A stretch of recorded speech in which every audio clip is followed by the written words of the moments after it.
Ethan Morris had always dreamed of traveling the world with his martial arts. After years of hard work, bruised knuckles, and early morning training sessions, he finally earned his black belt. It wasn't just a piece of cloth to him.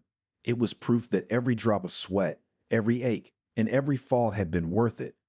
When he received an invitation to perform in a cultural demonstration in London, he felt like all his dreams were coming true at once. He arrived in London a day before the big event. The city felt alive, with streets buzzing with people and old, tall buildings lining every road.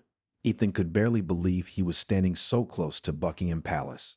The place looked just like the pictures, with its tall gates, shiny black railings, and the famous royal guards standing completely still, their red jackets bright against the stone walls.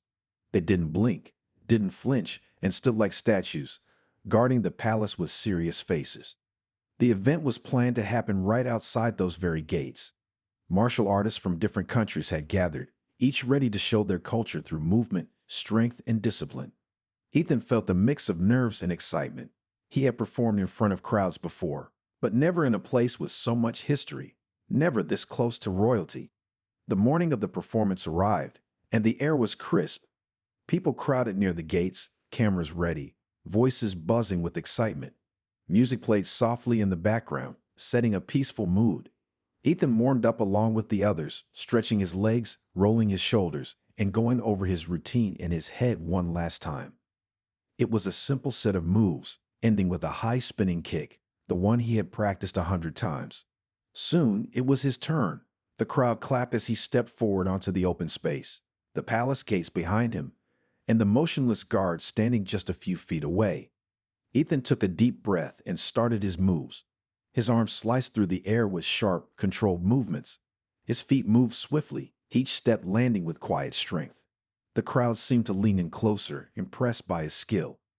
But then, in one split second, something went wrong. Ethan spun for his final kick, aiming high, higher than he usually would. Maybe it was the excitement, maybe it was nerves. His foot flew too wide, too far. Before he could stop it, his heel struck one of the royal guards directly in the face. A sharp gasp cut through the air. The guard's head snapped back, and he stumbled, breaking his perfect stance. The crowd froze, mouths open, cameras held midair. Ethan's heart sank. He had made a terrible mistake. Time seemed to stop as he realized what he had done. The world around Ethan went completely silent. For a moment, all he could hear was the pounding of his own heart. His foot had landed squarely on the royal guard's face. The guard, known for standing perfectly still no matter what happened, stumbled backward, his tall black hat tilting slightly as he tried to steady himself. It was something no one expected to see, a royal guard moving, breaking his stiff, serious pose in front of a huge crowd. The people watching didn't know what to do. Some gasped, some raised their phones higher to catch the strange moment, and others just stood frozen, eyes wide in shock. Ethan's face turned pale. He quickly stepped back, lowering his head, his hands pressed together in apology. "I'm so sorry," he whispered, though he wasn't sure if the guard could hear him or was even allowed to respond. Ethan's mind raced. This was supposed to be the biggest, proudest moment of his martial arts journey. He had trained for years, worked hard to get this chance, and now he had kicked a royal guard in the face by accident. His stomach twisted, and he felt his legs weaken under him. He knew how serious these guards were about their job. They weren't just regular security. They were part of history, part of a tradition that went back hundreds of years. Before he could do or say anything else, several palace guards and security officers rushed forward. They moved quickly and quietly, their faces serious and their eyes locked on Ethan. The crowd began to step back, giving them space as they surrounded him. One of the officers, tall and wearing a dark uniform, signaled for Ethan to come with them. Ethan didn't resist. His throat felt dry, and his head hung low as he followed them through the tall, black palace gates. The sounds of the crowd faded behind him, replaced by the quieter, heavier steps of the guards leading him inside. He had no idea where he was going or what was going to happen. His heart was still racing, and his hands trembled slightly by his sides. As they walked through the gates, Ethan glanced back one last time. He could see the crowd still gathered, people talking and pointing, their faces filled with surprise and curiosity. The royal guard he had accidentally kicked was already back in position, standing tall and still, as if nothing had happened. It was as if the moment had been erased, but Ethan knew it hadn't. Inside the gates, everything looked different. The noise of the city faded away, replaced by the quiet sound of footsteps on stone paths. Tall walls surrounded them, and everything felt old and important. Ethan's stomach tightened again. This wasn't how he imagined his day would go. He thought he would be taking pictures, meeting other martial artists, and maybe even getting a handshake from someone important, not being taken inside the palace for something like this. Ethan was led through a narrow hallway inside the palace, his heart still hammering in his chest. The walls were made of old stone, the air cool and still. Every step he took seemed to echo in the quiet. He couldn't stop thinking about what had just happened, how his foot had accidentally hit the royal guard, how everything had gone wrong in an instant. He tried to steady his breathing, but the tight knot in his stomach wouldn't loosen. The guards around him didn't speak, their faces hard and unreadable. Ethan's mind raced with questions. Would he be thrown out of the event? Would he face punishment for causing such a huge mistake? His palms were sweaty, and he wiped them on his pants as they walked. The silence felt heavier with each step, and he couldn't help but feel like he was in some kind of trouble he didn't understand. After what seemed like an eternity, they reached a door at the end of the hallway. One of the guards knocked twice before pushing it open, and Ethan was led into a small, elegant room. The walls were lined with bookshelves, and a large wooden desk stood at the far end of the room, papers neatly stacked on top. Behind the desk sat a man who looked to be in his 50s, wearing a dark suit with a polished look that matched the royal surroundings. His hair was neatly combed, and he looked up from his work as Ethan was ushered inside. The man smiled slightly, though there was no warmth in it. His eyes were sharp, like he was used to dealing with serious matters. Ethan stood still, unsure of what to do or say. The man gestured to a chair in front of the desk. "Please sit," he said in a calm but firm voice. Ethan didn't hesitate. He took the seat, still feeling the weight of his mistake on his shoulders. The man stared at him for a moment before speaking again. "I'm Sir Henry Calloway. I handle many things here at Buckingham Palace. I'd assume you know why you're here." Ethan nodded quickly, his throat dry. "Yes, sir. I didn't mean to hit the guard. It was an accident." Sir Henry raised an eyebrow but didn't speak right away. Ethan couldn't tell if he was angry, confused, or just waiting for him to explain himself. The silence stretched on, and Ethan shifted in his seat, suddenly feeling small in the grand room. He had never felt more out of place. Finally, Sir Henry spoke again, his voice softer now, though still serious. "I can see that it was an accident," he said slowly. "But you must understand the importance of what just happened. That guard is part of a tradition. He stands there for reasons far beyond security. It's something people have done for centuries." Ethan swallowed hard. "I didn't mean to disrespect anyone. I just got carried away with my routine," he said quietly, looking down at his hands.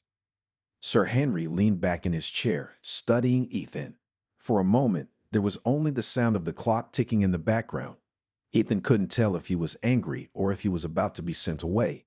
He felt like the weight of centuries of tradition was pressing down on him, making it hard to breathe. Sir Henry's eyes softened a little as he watched Ethan, but his expression was still serious. For a moment, Ethan thought the silence might stretch on forever. It felt like the walls of the room were closing in around him, the air thick with tension. He wasn't sure if he should say more, or if he had already said enough. The royal guard, the royal tradition, everything was suddenly much bigger than he had ever imagined. Finally, Sir Henry leaned forward and folded his hands on the desk. "You're not the first to make a mistake in this palace, Ethan," he said, his voice calm but firm, "and you won't be the last. Accidents happen, especially in a performance like the one you were doing. But this," he paused, looking over at a small framed photo on the desk, before turning his gaze back to Ethan, "this is different."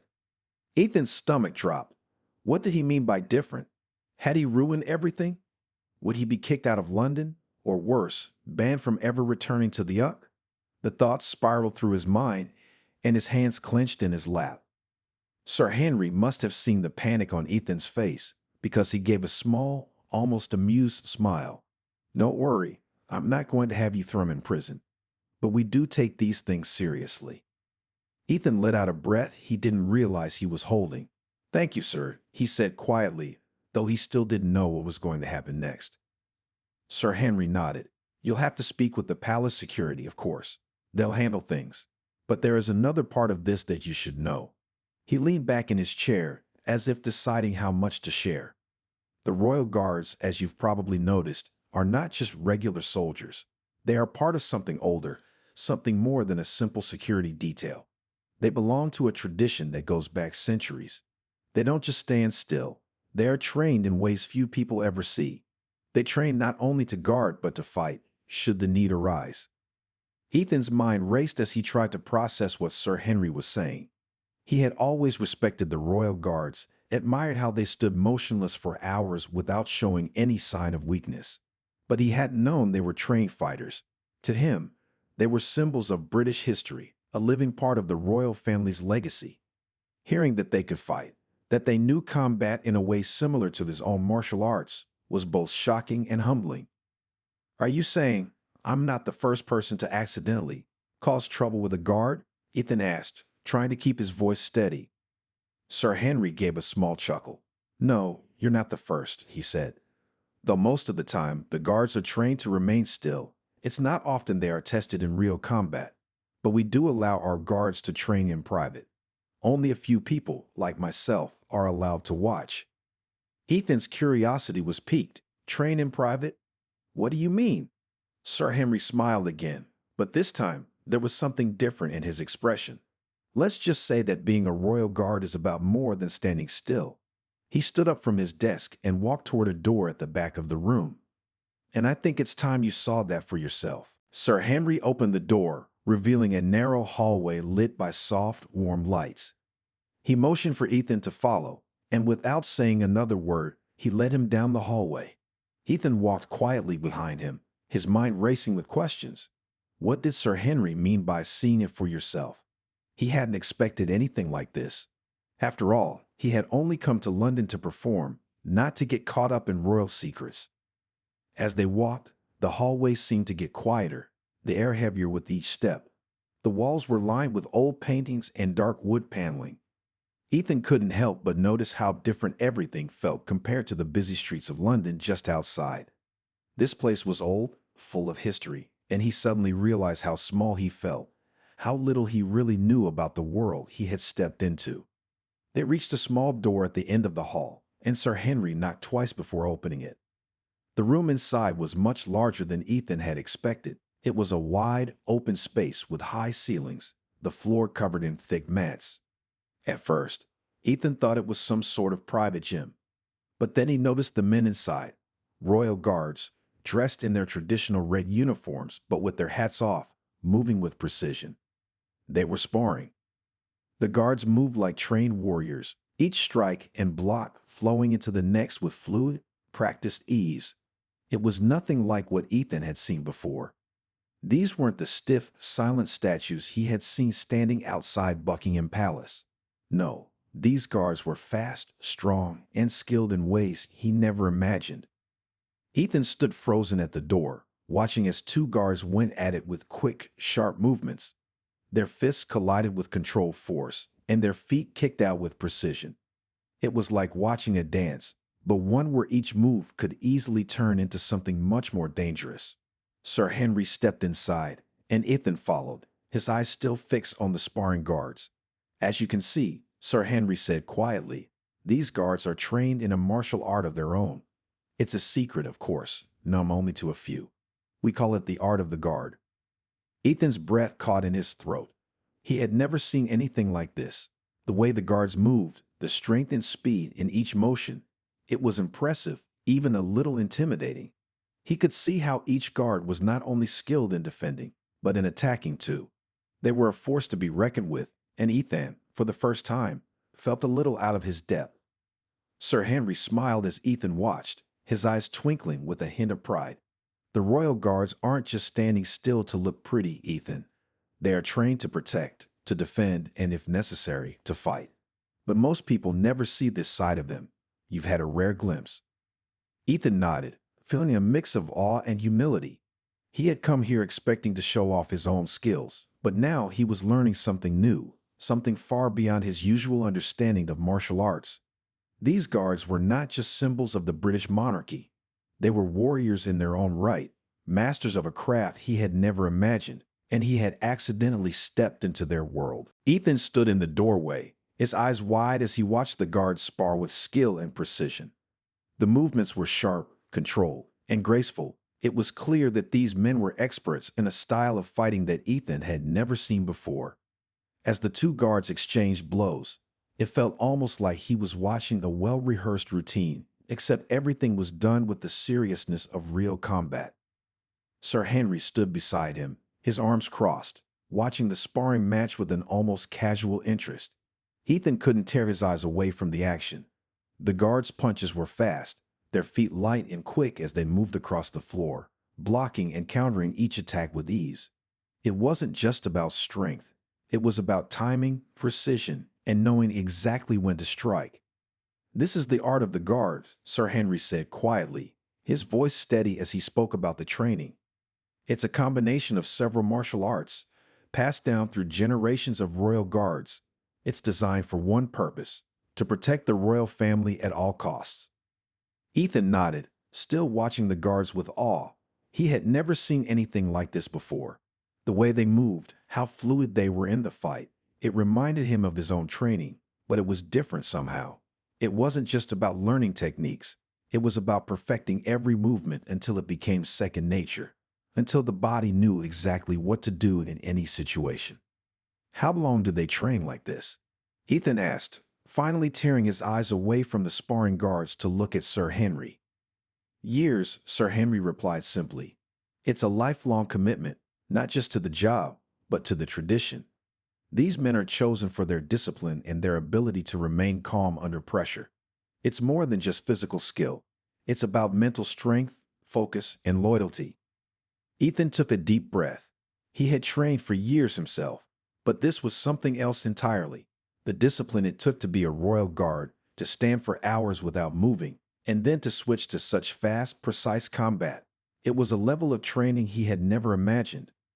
As Ethan watched, one of the guards finished his sparring match and approached Sir Henry. The guard was tall, with broad shoulders and a strong yet calm expression. He nodded respectfully at Sir Henry and then turned his gaze to Ethan. "I'm Sergeant Reynolds," the guard said, his voice deep and steady. "You must be the one who had the accident earlier."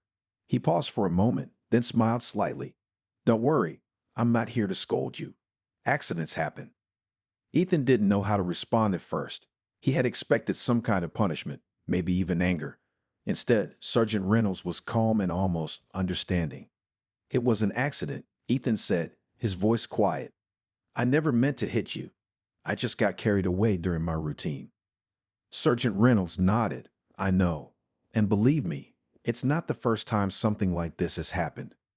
The guards are trained to be ready for surprises. But sometimes things don't go as planned." He gave Ethan a reassuring smile. "You've got talent. I can see that.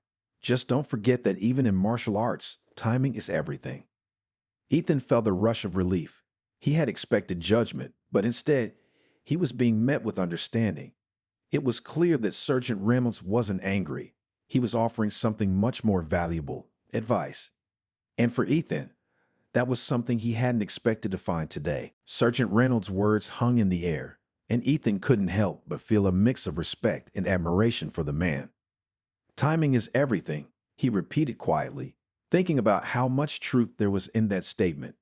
His entire training as a martial artist had always been about precision and control, but here, in this hidden training space, he realized how much more there was to learn, how much he had never considered before.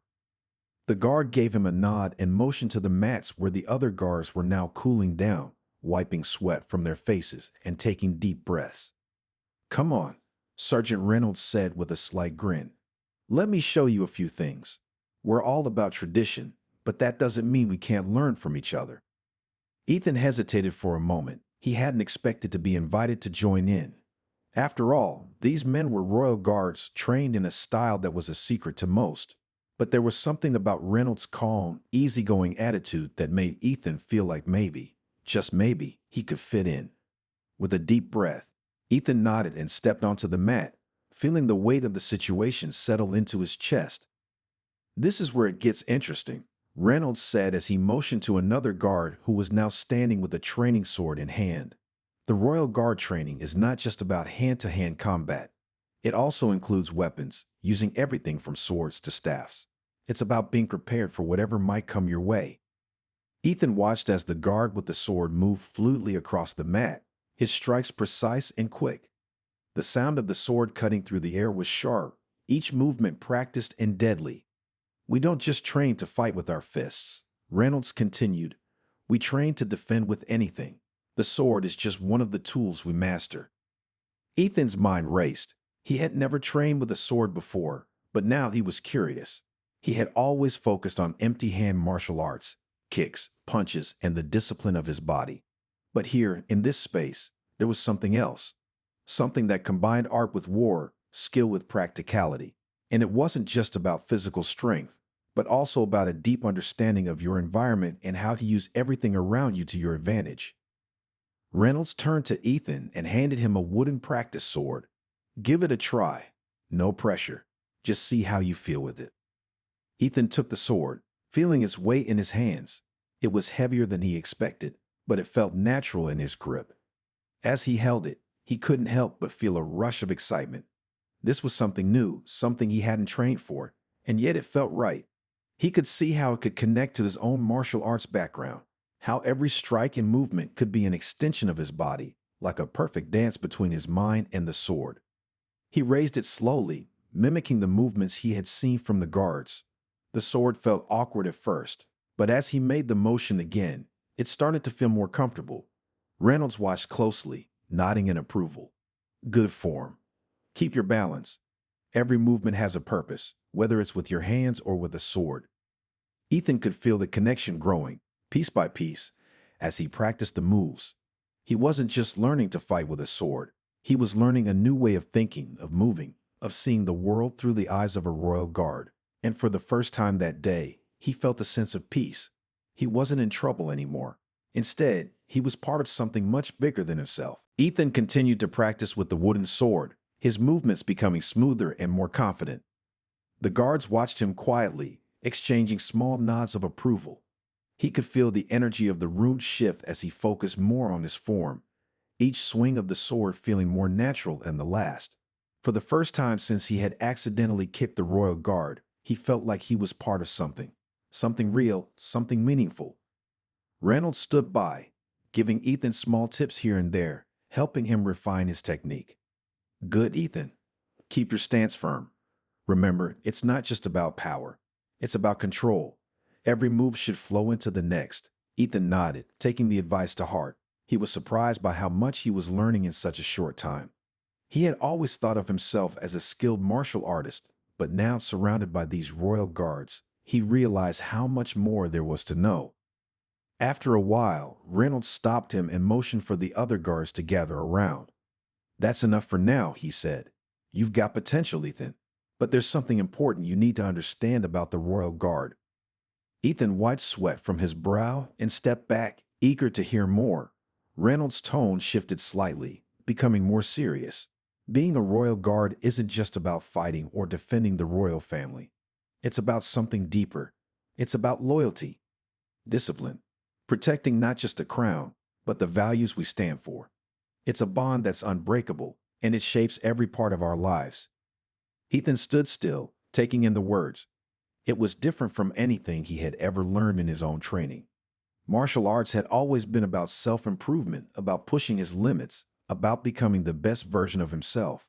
But this was about something larger, something bigger than just one person. It's easy to think that martial arts is only about physical strength or skill. Reynolds continued. But when you stand guard in front of the queen, or when you're asked to protect something important, it's not just your body that's at stake. It's your heart, your mind, your entire being. You fight not just for victory, but for a cause that's bigger than you. Ethan felt a wave of respect for the guards around him, for the discipline and strength they showed every single day. It wasn't just their physical abilities that impressed him, but their commitment to something that had been passed down for generations. I understand, Ethan said quietly. It's not just about the fight. It's about what you stand for. Reynolds smiled, nodding. Exactly. You get it? And that's why, despite your little mishap earlier, I can see you have the right mindset. You have respect for what you're doing, and that's the most important thing. Just remember, the next time you find yourself facing a royal guard, the stakes are higher than you think. Ethan's heart slowed as he took the words to heart. He wasn't just a martial artist anymore. He was part of something much deeper. Standing there in that room, surrounded by men who dedicated their lives to something greater, Ethan realized that the true meaning of martial arts wasn't about winning. It was about understanding, discipline, and respect for your opponent, for your training, and for the tradition that came before you. As he left the palace later that day, Ethan couldn't stop thinking about the royal guard, the lessons he had learned, and how much he still had to grow. But now, for the first time, he knew what he was working toward.